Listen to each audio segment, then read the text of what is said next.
Okay, let's talk about narcissistic men then. Okay. Okay, so I think narcissistic men objectify women like you wouldn't believe. And at first, they view their romantic interest as a trophy. They want to win you. They want to possess you. They want you to become attached to them. But as soon as you do, it switches. And then they start to view you as a toy. And the game they play with their little toy is, can I get you to value me more than you value your self-respect? And once that happens, they get bored of you, they degrade you, they toss you aside, they go find a new toy to play with. Do you think they do this consciously? You think it's like planned out, or is something they do subconsciously because it's part of their traumas and that personality I think trait? it varies from narcissist to narcissist. So I've worked with a few narcissists. They don't usually go to therapy. But I've worked with some guys who, and women are narcissists too, but of course, but let's stick to men. It's more fun to bash men. I've worked with some guys who are 100% conscious of what they're doing and have shown up to therapy and bragged to me. Yeah. Right? It's all about, like, they feel worthless. They hate themselves. And so to cope with that feeling of self-hatred, they develop a persona that's the exact opposite of self-hatred. It's grandiose. It's whatever. And then they get really good at that persona, and so they're charming and they're seductive, right? So why do you think, I feel like a strong trait of a narcissist is to gaslight? Yeah. Or gaslit, however you say it. And I feel like I had some situations where I'm expressing myself and I'm saying, hey, you did this, this, and this, and it makes me feel uncomfortable. And I've had this with like 1-2 different people where I'm literally stating something that did happen. Yeah. And they say, that didn't happen. Yeah. And I feel like the first feeling we get is to prove that it happened and to get upset, and then they find a way to make it look like you're emotional. They love that. Exactly. That's the game. Can I get you to value me more than you value value your self-respect? I.e., can I get you to act crazy? Yeah. Can I get you to lose control? Yeah. Because if you hate yourself, not you, the narcissist, and you feel like you're worthless, you're down here. And so the person you're with, if they're up there, all that does is reinforce your self-hatred and inferiority. And so they have to bring you down. And if they can bring you down, they feel as though that brings themselves up. Yeah. Right? So when you're dating a narcissist, they find all these little or big ways to start to pick on you and make you feel small. That's the game they play. And gaslighting's a part of that. It is. I feel that's why it's very important for women and men, to learn how to love themselves before they get into a relationship, because it's important for you to be able to validate yourself. After my divorce and like when I started dating again, I'm so careful about how it's not about how I feel about somebody. Yeah. It's not about how I feel about you. It's about how you make me feel. Yeah. So if somebody makes me feel like I'm not worth it, even though I value and I love myself, I will fight to run away. Like I'll run away from that. And that's exactly what you should do. Because but it takes a lot of women and a lot of men a certain amount of time to get to that point, right? A certain amount of pain and toxic relationships before they actually learn those lessons. Like, I think women have a superpower. It's their intuition. Okay, so I work with men and women, and this is a huge generalization. There are exceptions, of course, but it's glaringly obvious that women are way more intuitive and emotionally intelligent than men are. But where women fuck up is they meet a guy who makes them anxious, and they mistake anxiety and excitement are a very similar experience. And they mistake their anxiety for attraction or chemistry, and they go chasing after that guy when really their intuition, their anxiety, their body is telling them he's trouble, stay away from him. But they go chasing after them thinking it's excitement, thinking it's attraction or chemistry, and it tends not to go very well. I think as well, a lot of women get addicted to, to that type of behavior of like somebody's fully there and then they're not. And it causes this addiction of like, I want to have you. I want you to validate me. Like, you're so into me. What happened now? Like, how can I get you back? And they get so focused on that cycle. That's it. Yeah, and it's not healthy at all. It's a drug. It's an addiction. It's an addiction, It's extreme. The word addiction is extreme. But what I mean by that is when the cocaine addict does cocaine, their brain lights up with dopamine. They feel amazing. And then it wears off. But they don't go, oh, shoot, it wore off. Okay, on with my day. They go finding more cocaine because they want that feeling again, right? Yeah, and that's why some men play games with like, oh, they will like love bomb you and then they will retreat themselves to cause that. Yes. But for me, that's boys' game. If you do that to me, women do that too, but but that's very childish. Exactly, but that's what I'm saying. It takes people a while to learn what you just said, to learn that that's childish, right? Because initially, a lot of people, when the love bombing's over and the withdrawal starts to happen, like the cocaine that wears off, they go chasing after it. They want that high again. They want that love bomb again. And so they get swept up in that game. They might not even know they're playing a game. All they know is they want to feel good. Like I had this thought the other day. The more I do therapy, the more I'm simplifying things. The more human beings are incredibly complicated and nuanced, but I'm starting to see them in through a very simple lens. And like, I think all human behavior is an attempt to feel good and or escape pain. And so when that man withdraws, you feel pain. So what do? If you're not wise enough and mature enough to chase. Why are you chasing? Because you feel without validation. Exactly. You want to feel good and you want to escape the pain. And so people come to me and they tell me their lives. And, a lot of their behavior and their decisions, if you look at it through the lens of logic and rational thinking, make no sense at all. And they're baffled by themselves. But if you realize we're emotional creatures and everything we're doing is to try and feel good and to escape pain, then all of a sudden their behavior makes perfect sense through that lens. Yeah. I like that. Yeah. It just takes us a while we have to learn our lessons. We have to, like I've said this before, but a kid learns not to touch a hot stove by touching a hot stove. Parent tells the kid, don't touch the hot stove. They might understand it intellectually, but they don't really get it yet. Then they touch that stove and they get burnt. And some kids have to touch the stove 5 or 10 times before they learn not to touch the stove. But it's the pain that actually embodies the learning, right? So that sounds like what happened to you, and that's happened to me, and happens to everyone. You can listen to a podcast when you're 22 about narcissistic men and about, love bombing. And you can understand it intellectually, but until you've been burnt by it and suffered the consequences of it, it's very unlikely you're going to actually embody that learning and apply it to your life. Yeah. How can women and like younger women can tell the difference between desire from men and actually men wanting them being serious, because I feel like it's very easy to confuse both. Yeah. I would say one, they probably can't initially.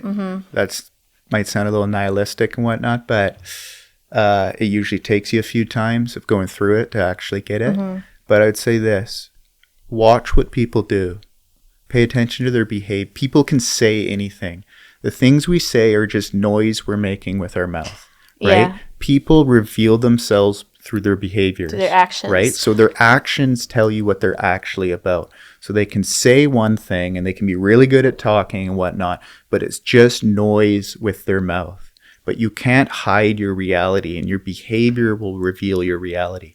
Your behavior will reveal how interested you are with someone or what your true intentions are. Do you think it's unfair to cut somebody off that will verbalize what they were going to do? Like, oh, I was going to bring you flowers, but the store was closed.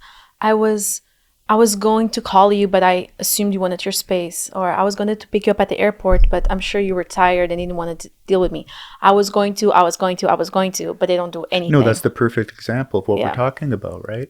And I don't think of it in terms of fair or not. I think in terms, Nasia is how I say your name, right? I've never... Wow. Yeah, no, we've talked a lot, but I've never said it out loud. Yes, it's Nasia. I'm joking. Yeah, Nasia, that's how I pronounce it, right? Fair or not, I would say, did it feel right in that moment in Nasia's life to cut that guy off? I cut everybody off. Interesting. Yeah. Why do you think you do that? I just don't have patience. I'm very genuine. I don't like small talk. You know, if of course I know how to behave if I'm in a business setting. I'm not going to be Yeah, telling them, you know, how my childhood was. But if I'm trying to build a relationship, either it's a friendship or, you know, like a love relationship, I don't want to be with somebody who does small talk and it's not genuine and, you know, makes empty promises or doesn't follow their ambitions or it's stingy or it's like, no one is perfect and I'm willing to work with that, but I just don't have patience for people who are not genuine. Did you used to? I No, used let's not talk about patience. Let's talk about did you used to do the opposite? I used to feel like you know, everyone has their way of being and I need to respect that. And if I enjoy my time with somebody, it's okay that they don't respect me. Maybe they were annoyed, or maybe I am a very intense person. I'll put the fault on me. I'll be like, okay, I am an intense person. I am aggressive the way I express myself. You know, I'm not perfect either. So I do have to work on things. And you know, I'll just let them talk to me the way they wanted to, or they would cancel plans last minute and I'll just be like, okay, that's just the way they are. Now I'm not like that. What changed? I don't have time. Yeah.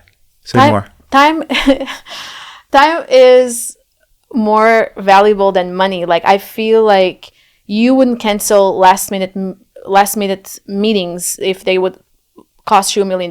Now you're just wasting my time that I don't have multiple times. Like, that's not okay. Sounds like you were a certain way and then you had a set of experiences and then you got fed up with it and you said, fuck it. And you learned something then. Yeah.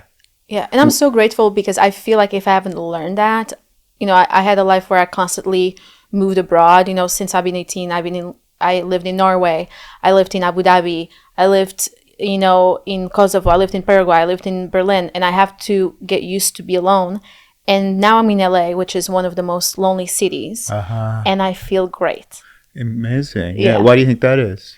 Because I've learned to be alone and be comfortable with that. Yeah. I don't seek company anymore. But you have a social life, you have a dating life, these sorts of things, or are you a complete recluse who's more or less soldiering through life on her own? I really don't find anyone interesting. I do, to be fair, my friends, the people that I've met here that are my friends, I think they feel intrigued by me and they try hard to spend time with me, which I appreciate. And then therefore I will let them in my space. Yeah. But I don't seek anyone. And regarding relationships, I don't find anyone interesting, to be honest. Yeah. Well, this is what I wanted to tell you. So when I was coming here, I told a couple friends I'm going to LA to do a podcast. And they thought that was kind of strange. That's not something. Who are you doing it with? And so I would show them your Instagram. And I showed 3 guys and 2 girls. Okay. One of the women was one of my best friends, and one was my sister. And all 5 people had the exact same response. She's hot. And I thought that was so interesting, you know, because I think you probably get a lot of that, right? Because you're very attractive. Thank you. Well, it's a compliment, but hear me out. I think people probably have an initial reaction to you that's difficult for you to deal with. Yeah. You get what I'm trying to say? Yeah, I understand. Like that's that. what I think it's like they were. Sorry to interrupt. They didn't say, "Oh, let me look at her videos and her comedy. Oh, she looks like she's where's she from?" sort of thing. It was, she's hot. Her body is nice, and so that's what people. Not everyone, but the 5 people I showed. That's what people are bringing to the interaction with you, and I think that, you know, you were saying earlier, men are terrified of me. I believe it. You know, and so I think that initial way in which people show up and interacting with you probably makes it very difficult for you, 1, to let your guard down, and 2, to form a genuine connection with people. Yeah. I think I don't want to make this about me. I think all attractive people, men and women, have a hard time with 100%. Sorry to interrupt again, but I just want I do want to make it about you. Okay. We're speaking generally, of course. This isn't, it's not like you're the only woman in the world that this applies to, but, you know, I want to kind of know if you're willing to, or if you want to go here. We don't have to. What it's like for you. I just personally, every time I say this, people treat me as if I'm crazy or if I'm like trying to be nice. I'm not trying to be nice. I'm a very straightforward person. I don't feel like I'm attractive like that to have this type of issues. Yeah. And I think I've noticed lately I've been angry because I get treated badly or pretty privileged because of that. And of course, I don't want to complain about the pretty privilege because that is nice. But, it's hard to make genuine connections because I don't know if people are just trying to use me, or even with girlfriends where they're just, you share something nice about you or your career and they're not happy for you. And it's like, why are you even around me? That's not a good friend. Yeah. So that's a good rule. If you have someone in your life and something good happens to you and you feel you can't share it with them, I mean, you don't have to cut them off. That seems to be your strategy, though. So maybe you can go for it. Yeah. But that's a sign that you don't have a true friendship with them. Absolutely. Yeah. I don't know. I think, apart from looks is also my accent. So, I feel like I don't even know how to express myself when it comes to this because I don't understand how people see me like that because I don't see myself like that.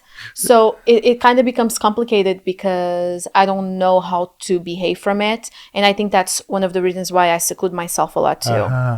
When I go inside a coffee shop or a restaurant and people stare at me, I assume I have something on my face. And I will literally get a panic attack and I'll go to the bathroom and see if I have something on my face. Well, I know I'm pretty. Yeah, no, but that was kind of my intuition about you, to be honest. Is one of the we talked about this the last time we spoke before I came. I said, I think you're a paradox. I don't know you. I'm just going on my assumptions of looking at a couple Instagram reels and having a couple FaceTime calls with you. But like, why I thought it'd be I'm interested in paradoxes. I think I'm a paradox. Is the way I kind of felt about you or viewed you was that I don't want to say, it's like you're very attractive, but you're also a comedian. And comedians, it's kind of like this grimy, kind of dirty, kind of rough around the edges kind. So it's like that doesn't fit with your physical appearance, right? And then it's like you live in Hollywood or LA, but you seem to have very humble roots and are from Portugal, sort of thing. You seem very confident, but then at the same time, I felt that perhaps you didn't feel as attractive as you are. You weren't as secure in yourself as people might assume you are. I don't mean any offense by that, but you kind of alluded to it. You said, I get treated as though I'm this beautiful whatever, and I don't see myself that way. Why do you think that is? Because you said it intellectually. You said, I know I'm attractive. I know I'm pretty. But you earlier were more talking about your emotional kind of felt sense, it seemed like. And so there's a mismatch there between in your intellectual mind, what you know you look like or how people see you and how you feel. I think there's three things. The obvious one is that I have body dysmorphia. That doesn't mean I'm not confident. Like I am confident, but if I look myself in the mirror, I'm like, okay, my lips are disproportional. I wish they weren't, but it's like, I'm not going to do anything about it. Yeah. But the second thing is, I grew up where I had to keep my head down and not shine too bright. Sorry to interrupt, but you could see you did it right there. You smiled and laughed. You didn't laugh out loud. Yeah. But that's what we were talking about earlier, right? That's what you opened with. And so you said the maybe not the easy one first, but you said my lips, body. Then you said, I grew up where I had to keep my head down. As soon as you did that, your physiology changed. You smiled and you laughed. And so that's an example. You can tell. We don't have to go into it, but you can tell you touch something within yourself there that's not processed. And I have stuff within me that's not processed. I'm not above any of this, but I'm just saying. And the second you did it, your body reacted a certain way to turn down the heat. Yeah. Yeah. Keep going. That's true. And so that's what you did, and that's what most people do. Yeah. And then it's a fucking disaster. And you get wounded, and after enough pain, it causes you to stop, step back, and go, what the hell's going on here? And start to reflect. And that's how people change. But, I don't think people get to skip the pain part. Which sucks. It does, but it sucks, but that's also, it's this weird paradoxical thing. Like that's where the growth happens. I agree. I came to realize with me that I kind of see life as I see when I first started doing stand-up. I used to be terrified. Yeah. And I used to start shaking before I got on stage. Yeah. And I did an arena in Portugal, and not my type of crowd, a full lineup of men. Mm-hmm. And the first 5 minutes, I bombed terribly. Nice. To a point that I remember I looked back, and my best friend that I brought on tour with me was holding my bag, and she was like so scared. And she's like, after the set, she goes, the old Nazi would have thrown the mic and be like, fuck you guys, and leave. But what I did, I looked around and I started laughing. And I looked at people's faces. I looked at the arena, and I didn't care. Good. Because for me, it was like, it's okay that you guys don't like me. So I realized that most of the crowd was women, and they didn't felt comfortable with me. I had a skin tight jumpsuit. I had red lipstick, and they've seen all these guys making sex jokes and homophobic jokes, and that's hilarious. Yeah. But when a woman comes on stage in this little town, all of a sudden it's like she's an enemy. Uh-huh. So I flipped everything around, and it was being filmed live. And they told me, do not go off the script. And at this point, I was like, I am going to do what I want. So I made a joke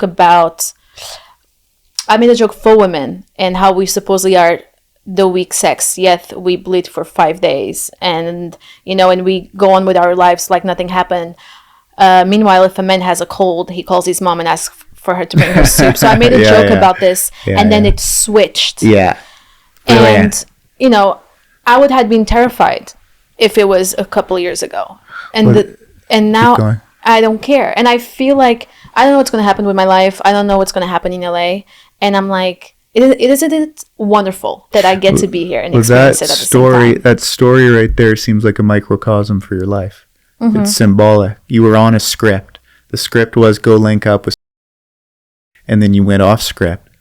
You moved to LA, and it was very anxiety provoking to do so. But you said, fuck it, I'm going to do it anyways. And something beautiful and good emerged out of that, right? And so all your whole life story, or maybe I'm being an overly analytical therapist here, seems to be condensed into that one story you just told me right there about being on stage and going off script in Portugal. I like that. Yeah, so do I. What should we talk about now? Shall I check my notes? You got notes? Yeah, remember we wrote together. Right. Well, we didn't write together. I don't remember doing that. Okay, let's see. We were on a roll there. I don't think we need the notes. I just ask that question all the time. I ask clients that when we're in a session and it hits a pause. I go, what the hell should we talk about? Talk about porn. So you said you want to talk narcissistic men, porn, emotional unavailability, falling out of love with someone. Porn's a great topic. Okay. I think porn has conditioned men to view sex through the lens of performance. And so when they enter the bedroom, they feel as though their self-worth is on the line. And instead of viewing sex as an opportunity to emotionally connect with another human being, they view it as, how well can I fuck this body? Mm-hmm. And I think a lot of men have a lot of fear around sex, and they absolutely do not want to talk about it. Yeah. In fact, I know that because I work with these type of clients. Exactly. Yeah. What do you have to say to that? I mean, the first time we spoke, you were talking about sex, or... Yeah, we don't have to get into your sex life, but you were saying some interesting things about sex and kind of the way men have been approaching it. I think men have sex like porn. Yeah. And that's not what really sex is, I feel, in a sense of like, of course, when you're a teenager, that's exciting and fun. And then what matters is like, every time that I had really great sex, I had a very strong connection with a person, a very strong chemistry. And I never had issues reaching climax because it was just, everything was amazing. But I feel like men get so focused on being sexual and pornographic, and that's so different than loving and connect. Even if you don't love somebody, but you have a strong connection, you have a strong chemistry, it can be so different. Yeah. But that's difficult to find because I feel like men are so focused on what they see on the screen. That's exactly right. Yeah, that's what I was getting at. It's a performance for them. Yeah. And again, these are huge generalizations. Of course, there are men out there who don't do this, but they view it as a performance, and then they get in this place where it's about them. Yeah, it's about And them. it's supposed to be this mutual connection of bodies, which is symbolic of the emotional connection. And they're going and they're trying to recreate the scene they just jerked off to the night before, kind of thing. Like I used to be a high school teacher before I was a therapist, and I forget what it was, but there was some like sex ed or whatever came to talk to all the kids, and then the kids could ask anonymous questions. They could write it down and put it in a box, sort of thing. And the next day, the company or the program or whatever it was told us, they said, your kids are fucked up. I mean, they didn't say it like that, but that was the essence of it. They said, these 15-year-olds or these 14-year-olds are asking wild questions, sort of thing. And so those kids are now in their mid-20s, right? And so I don't know where I'm going with this little rant, but I think porn is something that hasn't been around for that long, and it's kind of like this social experiment. And you have these guys who are, I've spoke with many different women where they just be like jamming a woman, and that does not feel good in real life. But that's what they see on the screen, right? That's what they see on the screen, and that's what they think that it is. That's exactly right. Yeah. I want to say this. I work with so many young men who have porn addiction. It's wild. It's running rampant. And what I've noticed about these guys is, one, they're very lonely, and two, they're very afraid of men. Sorry, they're very afraid of women. And like, look, everyone likes having an orgasm. Porn addiction isn't about coming. It's not. Okay? Yeah. It's that porn is safe for them. Porn offers them an opportunity to interact with a woman. Now, obviously, it's not real. It's imaginary. But the woman on the screen can't hurt them. She can't reject them. She can't make fun of their small dick or whatever it is that's driving their fear. Okay? And so what I've noticed about these guys is they have a deep yearning for intimacy, not sex, intimacy. And interestingly enough, none of them seem to have a healthy relationship with their mother. I don't quite understand that one yet, but when I first came to LA, I started dating women, and I thought, because I always felt attracted to women, but I just thought, maybe, let me just explore this and see what it is. And I met this gorgeous girl, and she was kind of like Venus goddess herself, not because she was a top model, but because the way she moved and the way she talked and the way she behaved. And we had dinner, and we had a great conversation, like we're best friends. And I never had that with a man before. So I was very confused. I'm like, is this like a sisterhood? Like, is this like a sister friend? Because how am I supposed to feel sexual? So I want to hear the rest of that story. I just want to say, you met someone who wasn't intimidated by you. Yes. Yeah, and it felt nice, and you were, anyways, go ahead. It felt really nice, and I never had that connection before, in the sense that I was like, I was confused if that was going to be just a friendship because we got along so well. That was the point of my story about the 5 people who I showed your Instagram account to. That's what I'm saying, is I think a lot of people can't get past their initial, your appearance. Yeah. And because of that, they interact with you in a certain way that's probably not fulfilling for you. I think they mirror my behavior as well. Go on. So I think they just act the way they think I want them to act, or they just copy my behavior, like they mirror my behavior. And I just thought, okay, we're just going to be great friends, and she's just trying to be nice with me. And she was giving me compliments all the time. And she was mirroring you? No, she wasn't. Oh, okay. She was just being genuine, and we had this really good conversation, and she was giving me compliments all the time, the way that they were sweet. They were not sexual. She wouldn't look at me weird. And then we went to this burlesque show, and there was no place for us to sit. But she knew the people, so we sit on the floor. And to this day, I don't know what happened. I've never had that with a man, where we were sitting on the floor and we were watching the stuff, and I see her looking at me, right? And I look at her, and there was this magical thing happened. Yeah. Where when I remember we kissing, and I've never kissed a woman in front of people, but I didn't care. Yeah. And it was just so loving and caring, and I was so into her, and I felt so protected of her, and I've never had that with a man, where it was just so What happened magical. to her? Where'd she go? She was not monogamous, and I didn't felt comfortable with that. So I felt very intimidated being intimate with her, because I was like, I don't know if I have the right technique.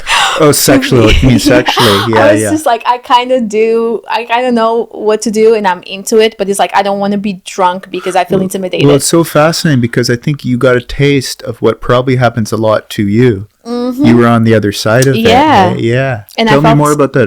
You don't have to go into the details, or you can if you want. I felt very intimidated. I really loved kissing her and touching her, but I felt very intimidated to be sexual with her.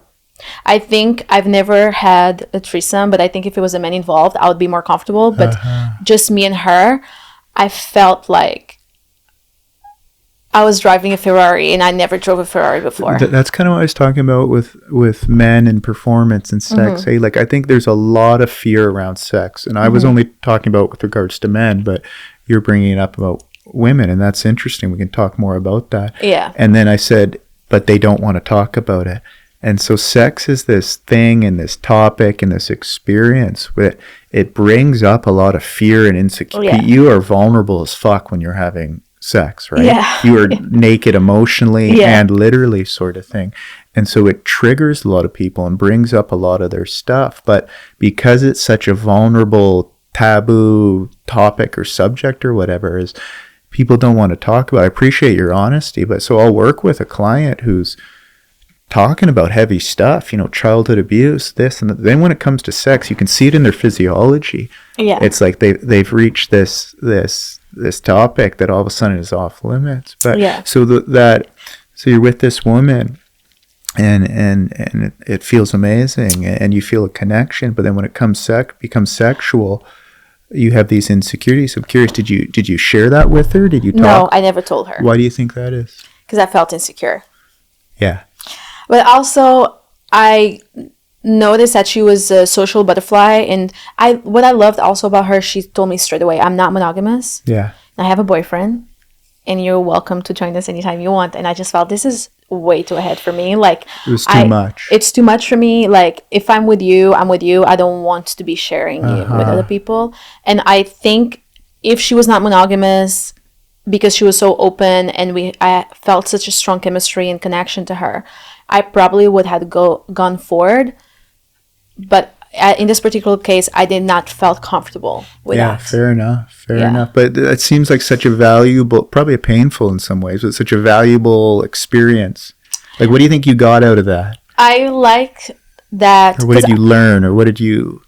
I love women very much, and I love the way they smell, and I love the way they do their hair and their makeup and how they walk and how they talk. And I never thought that would be a sexual thing, because I never had the desire for them like I do for men. Like, if I see a man's strong hands, I'm like, I kind of like that. If I see a woman's breasts, I just think, oh, that's nice. Like, I don't think... Yeah. There's not the same kind of urge to it. Yeah. And I never thought I could have that with a woman. And I've learned that... Take your time. I'm serious. Take your time with that. I've learned that I'm afraid to like someone. I've learned that maybe I'm not emotional available, even though I want to be. And I've learned that I've learned how men see me, and I understand now how it can be intimidating to be with somebody that loves themselves, and now they want to love you in a certain way. Because I'm used to want to take care of a man's needs, and like I want to save him from himself. Yeah. And she does not need any saving. She's like, I know what I am and what I have. I also felt intimidated because she was not sexual. She was just nurturing and loving. Yeah. She didn't try to grab my ass. She would just like touch my face and pull my hair away while she kisses me. Yeah. And I was so attracted to that, I think. What do you think? What about that was attractive? Not a rhetorical question, the slightest. I felt like I was seen. Yeah. Yeah. And that's kind of what I was trying to get at earlier, right? Is I think a lot of people don't see you. Yeah. What just happened right there when I said that? Yeah, I agree with you. Yeah, or what was the feeling? It seemed like your body reacted. We don't have to do this, by the way. I'm kind of going into therapy mode. I do it naturally. I do it. I know. And if you don't want to, that's completely fine. But I think I have a hard time talking about emotions and feelings, to be honest with you. Well, so if you had to keep your head down as a kid, that little girl probably got really good at not talking about emotions, not thinking about emotions, not feeling emotions. Yeah. And so what I find is a lot of people's flaws in adulthood were absolutely necessary adaptations to their childhood. And it can be helpful just to start to view it that way. And that's not a cop-out. That's not some bullshit positive reframe. It's just children are so damn vulnerable and they don't have a say in who they're parented by or how they grow up. And so they have to find ways to defend themselves and protect themselves and whatever. I feel I'm grateful for everything that happened in my life because I wouldn't be here. Yeah, absolutely. And when I look back at my family, I honestly think they're so chaotic and extremely funny. I remember one time I had a very big kidney infection that I couldn't even breathe.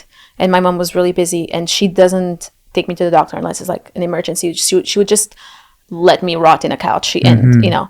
And I was like, I don't understand. Like, I'm dying right now. I feel so bad. So she was like so pissed and she drove me to the hospital.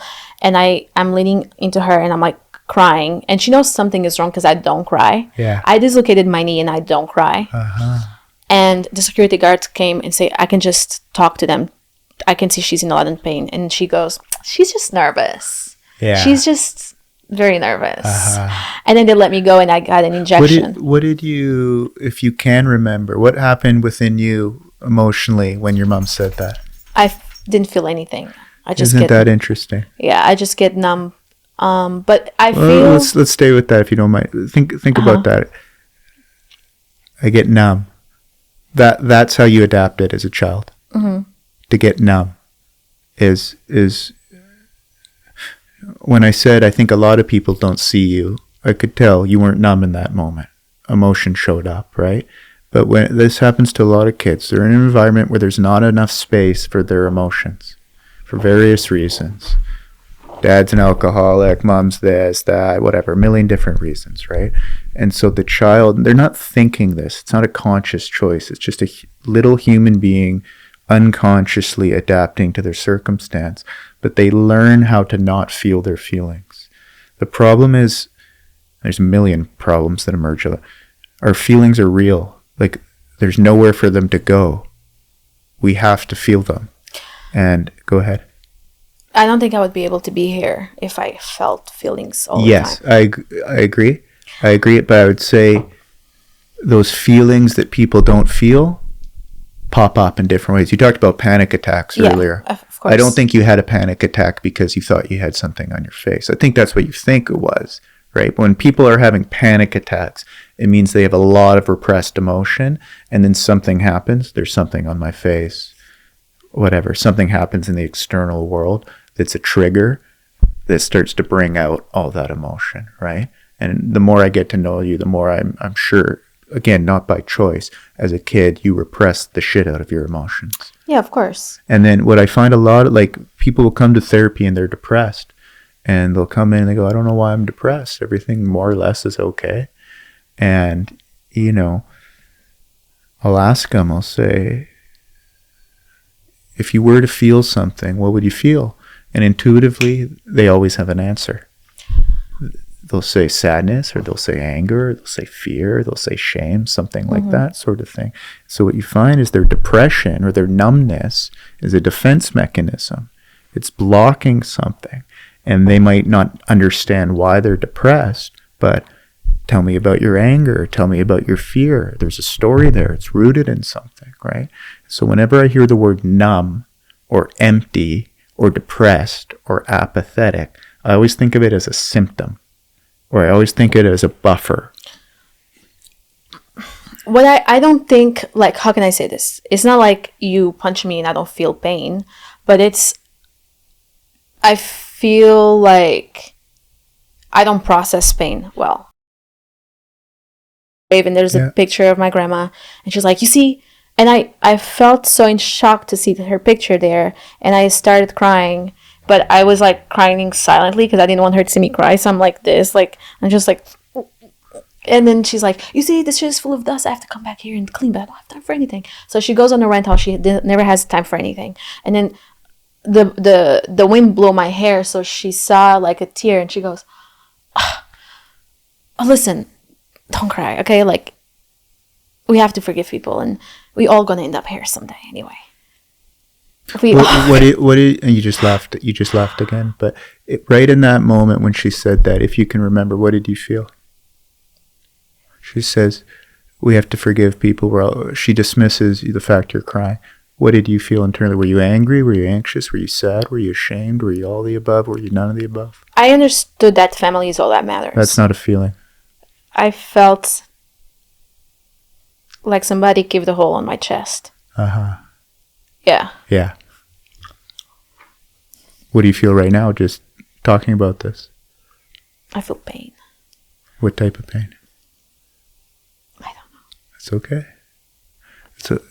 And again, stop me if I can't help myself, but you just let me know if I'm taking it too far or not. But what I appreciate your honesty and authenticity.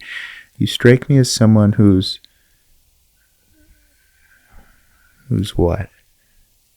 really on a roll or on a journey or on a path of understanding themselves in a nuanced way. Mm-hmm. And you're connecting dots. And, you said a lot of important things there. I think the thing that stood out the most to me was I started crying and I adjusted my hair because I couldn't let my mom see me cry. And if you did that as a woman, I'm sure you did that a million times as a little girl. You gave the answer essentially or implicitly, but why couldn't you let your mom see you cry? I didn't want her to be sad.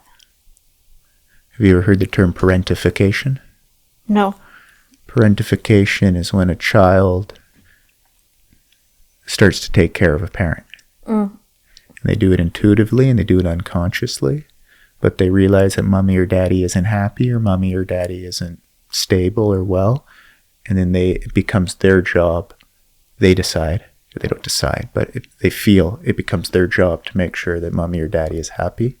And so they then begin to disconnect from themselves or hide parts of themselves in order to try and accomplish that impossible task. It sounds like that's what you were trying to do. Like, I'll tell you a story. I work with adults, but I used to work with kids and teenagers when I started out being a therapist. And I was talking to this 10-year-old boy, and he was a good little boy. He had never broken a rule in his entire life. Okay, and he was always very happy to come to therapy. And how have you been, Mr. Johnstone? He would call me Mr. Johnstone. It would kind of creep me out.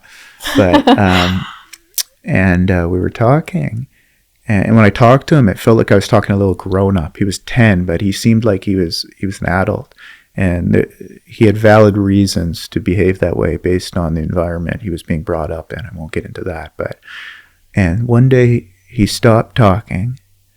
And he looked at me and he said, I know this isn't true, but I feel like my mom and dad got divorced because I'm a bad boy. And that was the saddest and one of the most real things I've ever heard a human being say.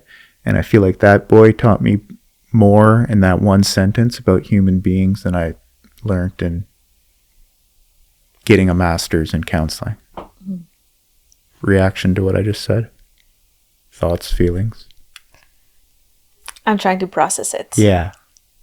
Little kids are narcissists, not in the way we were talking about earlier.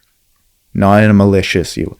Little kids think everything's about them. Yeah. Right? So if mommy and daddy get a divorce, it's because of me. And this kid was incredible. Like he understood that logically it didn't make sense. But what he was telling me is this is how it feels. Yeah. And he was telling me my felt experience overrides my logical experience. And this kid was fucking 10. It was incredible. It was heartbreaking, but it was incredible, right? And so when there's tension in the house, when mom is acting a certain way or has an anxiety disorder or dad is abusive, the little kid doesn't go, this is because dad's an asshole. Yeah, or is this fault. Exactly. And then so they internalize it. And then you grow up, and so that's like the foundation of their psyche. Think of it as a house being built. That's the foundation. Then you grow up and you reflect on it, and you realize that dad was an asshole, or mom did have borderline personality disorder, or these sorts of things. But it's like the foundation is still there. Yeah. And so your logical, rational mind that listens to podcasts and read books and understands things intellectually, it's all helpful and good. But you still live with that reality. You can process those experiences, and like you're doing, you can, not overcome them, but move through them, sort of thing. But yeah, it was quite sad to hear that. Yeah, it sounds sad. Yeah. I want to give that little boy a hug. Yeah, it was years ago. I worked at this, so like I said, I was a teacher. I worked at this private school. And so really rich kids from rich families. And they were all, I felt so bad for them. They had so much money, but their parents were just high achieving. So some great parents in there, of course, but for the most part, they were all little perfectionists, and if they didn't get straight A's, their parents were furious and their whole life was going to be over. So they're all these just little kids who should be playing and laughing, but they're all so serious and wound so tight. And I remember once I got an email on Christmas Eve from this boy who was in my grade 8. I taught English and PE, but he's my English class, grade 8 English. And he emailed me at like 9 p.m. on Christmas Eve apologizing because he had gotten a B- in English. And he was apologizing to me and saying how much better he was going to do in second term. All that was his mom or dad giving him shit for getting a B-. And then he spent his Christmas saying, go get your laptop and email your teacher right now and tell him you're going to do better. And I thought, that's absolutely disgusting. It's heartbreaking that kid has to do it. Yeah. It's disgusting that he's in a situation which he had to do that. I have, when I was in preschool, I don't know if it was preschool in America or like I was a kid, I was maybe like 6, 7. The teacher wrote to my dad saying, I don't have imagination. Yeah, that's fucked. And my dad, he looked through my report, and I remember there was more things, but I remember this was like the biggest one. And my dad looked at me, and I felt so much love from him at this point. Good. He looked at me and said, this is not true. Of course not. Next. Well, we don't need to get into it, but why the hell would a preschool? I don't know. I don't understand. Yeah, whatever. I had like a lot of things where, I have really bad ADHD, and I remember I was terrible at geometry. I thought I wanted to be an architect because I never thought I was going to be an artist. But I was terrible at geometry. You have to see the shapes in the space, and I couldn't understand that very well. And then my teacher, I had a great relationship with him, and he said, well, I shouldn't be telling you this, but women who are more emotional have a hard time understanding geometry. And he explained and went down the hill of why that happens.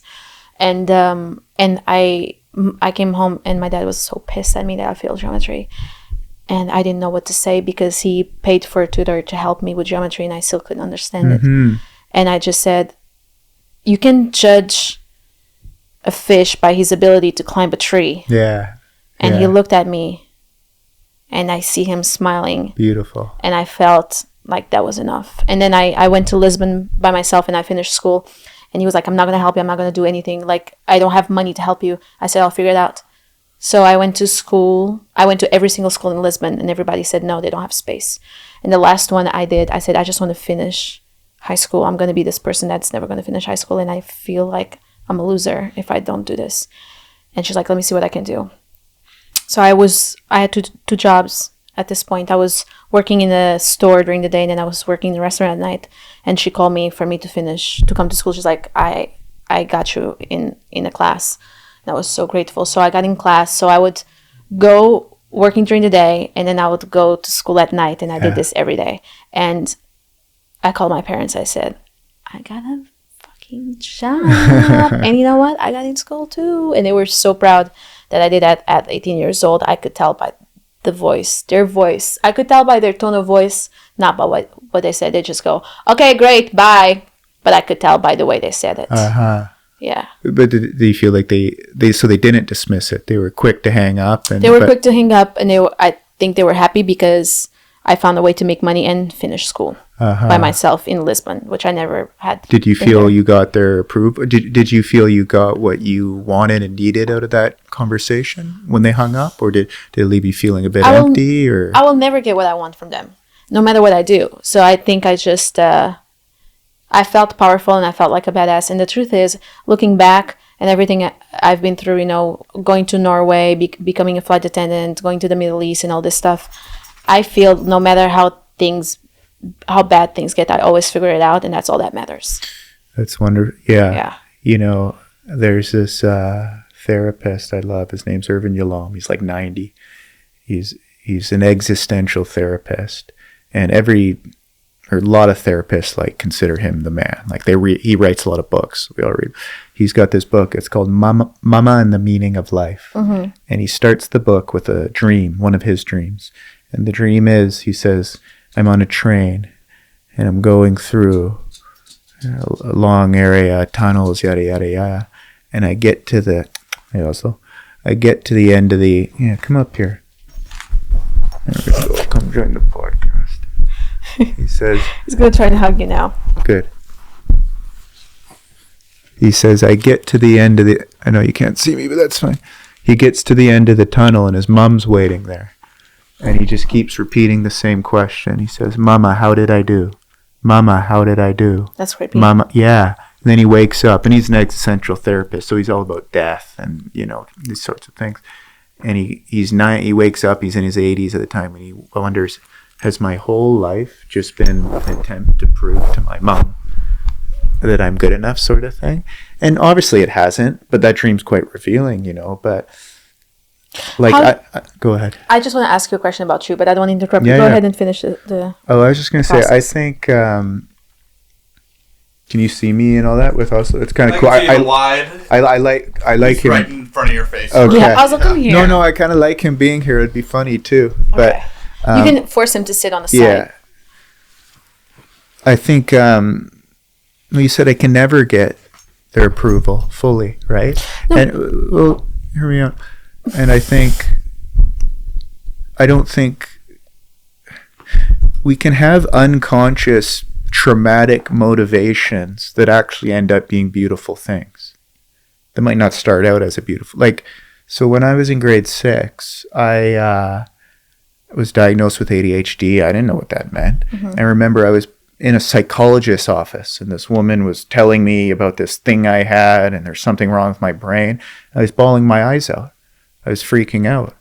I'm broken. What the hell? And then, so I assume, okay, I'm dumb. My older sisters are really smart, and I'm the dumb one. And I have this thing called ADHD. So I stopped trying in school. And so I got bad grades, which reinforced my belief that I'm dumb, And then, okay, so what have I done with my life? I became a therapist, which is a beautiful job, but it's a job in which people come and pay me money because I'm smart. It's not really what it is, but that's kind of you are extremely smart. That's kind of the arrogant kind of way to view it, right? But there's a little bit of that. People come to me with problems, and I'm going to help them.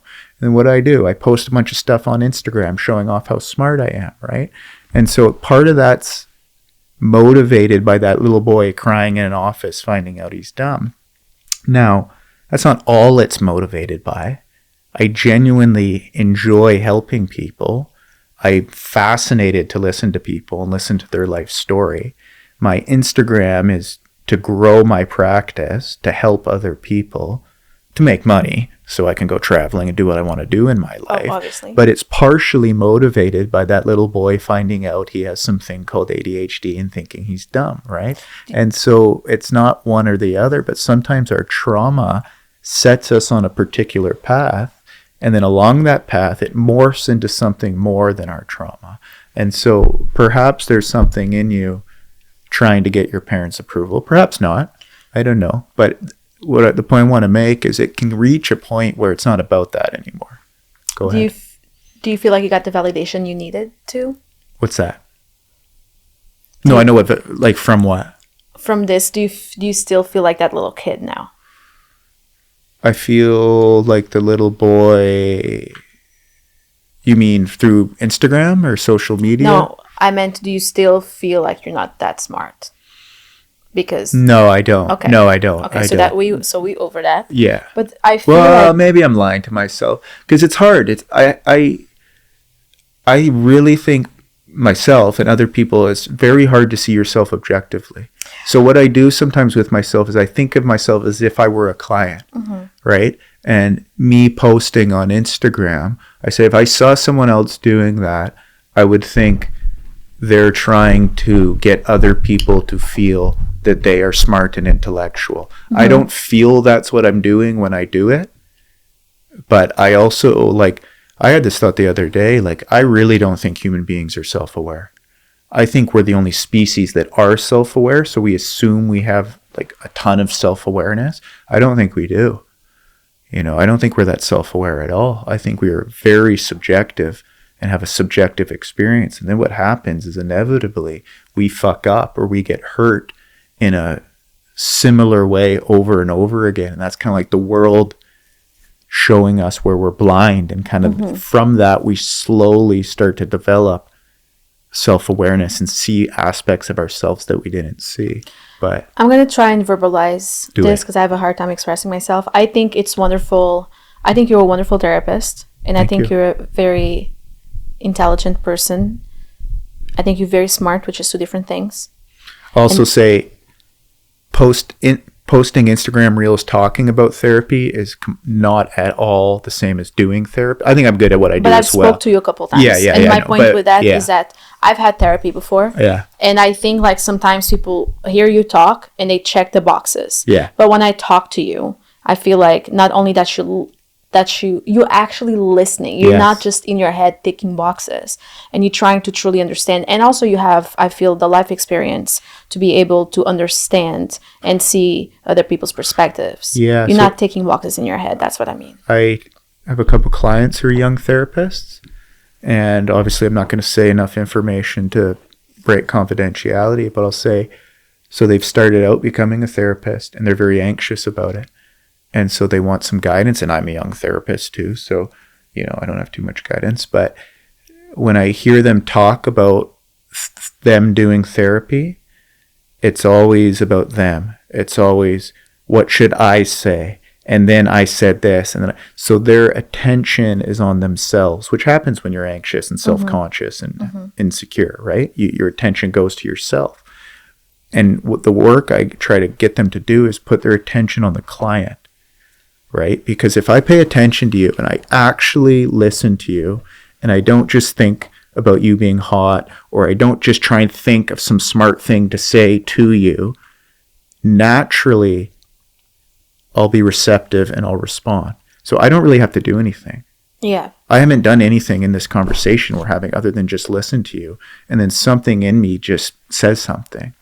You get what I'm trying to say? Yeah. But if my attention was on me, then this would start to feel awkward or weird or choppy, or it'd be like, I say something, you say something, I say something, you say something, Yeah. soundbite for Instagram, back and forth kind of thing, right? And so I think what you're talking about is, I don't know if I'm a good listener. I think I am a good listener, but I really focus on putting my attention on someone else. And I do it for self-preservation, to be a good therapist, right? Like, I do it because I know that's what a good therapist needs to do. You're also very calm.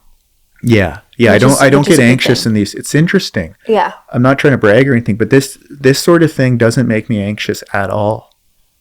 I don't know why. I have anxiety and insecurities like everyone else, but you know, maybe it's because I do it for a living. I just have conversations all day long. But like, I was thinking about this. Like, wouldn't it be funny if I flew here and we just did a terrible podcast?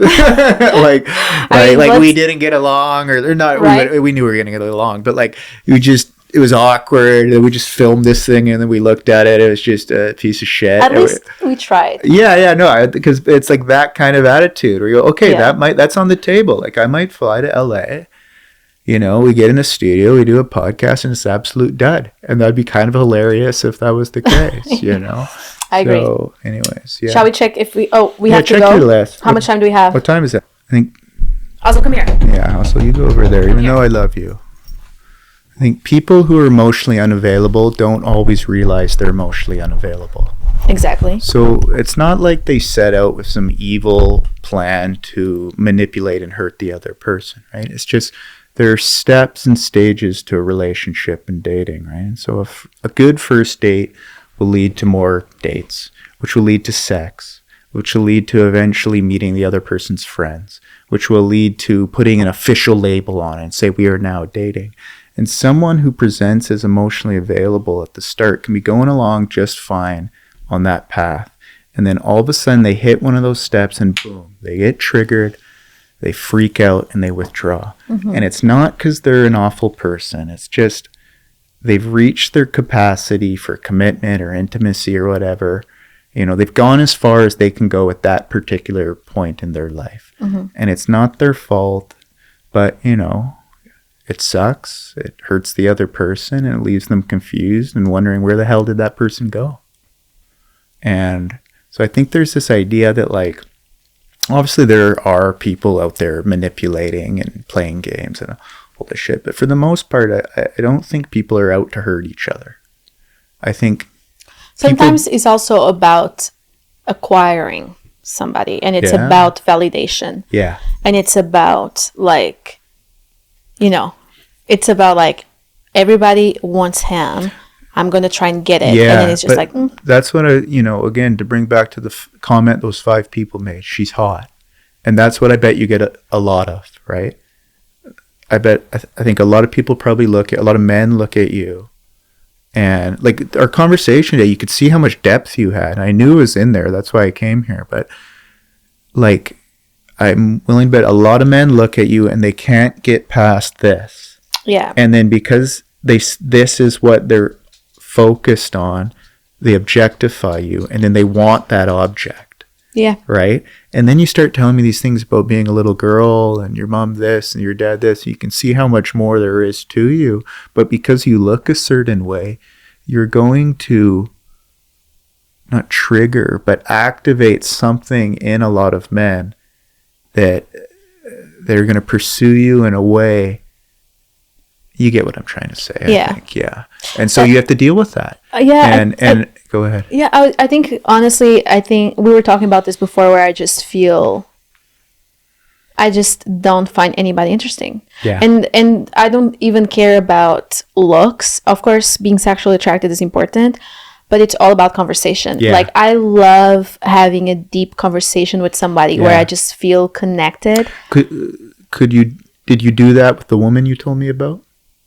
In terms of what? Did you have a deep conversation with We had such deep conversations. Okay, so that's really important. Yeah. Anytime a client, you're not a client of mine, of course, but anytime a client is looking to change or is lacking in something in their life, I'm always curious, have they made that change already in some aspect? Did they get a glimmer of it? You know, I think that's why that was so important for you, to have that experience. Now, it's interesting because it was with a woman, but you got a taste of what it can be like with a man or a woman, in this case a woman, who isn't intimidated by you and will have deep conversations with you, right? Because you go on these dates, some guy, finance guy, whatever, blah, blah, blah, it's boring. And then you go, oh, fuck, this is a waste of time. I'm over it, kind of thing. But then you're lonely. I don't know if you are or not, but then you don't you don't fall in love, these sorts of things. And so it's important to note that you can have that. You had it with this woman. Now, for various reasons, you know, you didn't want to pursue it, or it wasn't set up for it to play out that way. But yeah, I don't know. It's going to be tough for you with guys. But there are guys out there who can... I think, honestly, men with me, they either get very intimidated or they pursue me very heavily, where it's like, I want to take care of you, and I want to marry you, and I want to have kids, and I will move to LA if I have to. And it's like so intense, where it's like, for me, in one side, it's like, oh, okay, you're just not serious. And then on another side, it's like, why do you want to make me your wife so badly? We never even... That's it, right? They're projecting onto you. That's it. And when someone acts like that, now that's a very extreme example, I'll move to LA, but that sort of thing happens with all sorts of people, you know, beautiful or not. But when someone's acting in that way, it feels like, oh, this has to do with you, not me. Yeah. Right? It's not that I'm so amazing and beautiful and this, that you genuinely want to move to LA. It's that there's something going on within you that anyways, I got one final thing I kind of want to say, because you know, I had an experience recently with a woman. I'm not going to talk about it, nothing crazy, but just out of respect to her, I won't go in. But then it got me reflecting on my past and past relationships and these sorts of things. And I was thinking, it's like you fall in love with someone and you share your life with them, and it's absolutely beautiful. And then for a million different reasons, it doesn't work out. And at first, that completely turns your world upside down. And you experience a rawness of emotion and pain that you didn't even know was possible. But, you know, eventually that fades. It can take a very long time, but it fades. And you go forward in life and you move on. And then it gets to this point where it's like all that beauty you experienced with that person, that chapter in your life, it just becomes this like factual memory you have that you're emotionally disconnected from. And I think it's absolutely necessary that we as human beings have the ability to do that, to kind of let go and move on. But there's something profoundly sad about it, that we can do that. I think it's also to protect ourselves. Yeah. Because it's like, you don't want to think about these wonderful times and how you were so into this person, because that's rare to find. Yeah. So I think you just try to protect yourself and think about, it was this, but it was also this, and that's the logical. Yeah. And that's kind of, you could apply that to your childhood as well, I would say. You know, you could see it today. I know we have to wrap up, so we will. But you could see it today. It's like you're this funny, sharp, impressive woman. There's a little girl in there. There's a little boy in here. And there are certain times, certain things we talked about, and your physiology would change. And you could see that it's still in there. It's just, and it's not a bad thing, but it's just, you've had to develop an intense, hyper-independent, tough woman, you know, to navigate the adult world. But in doing so, we disconnect from some of these emotional realities that are still lingering within us. I agree. Pleasure. I appreciate you. Yeah, absolutely.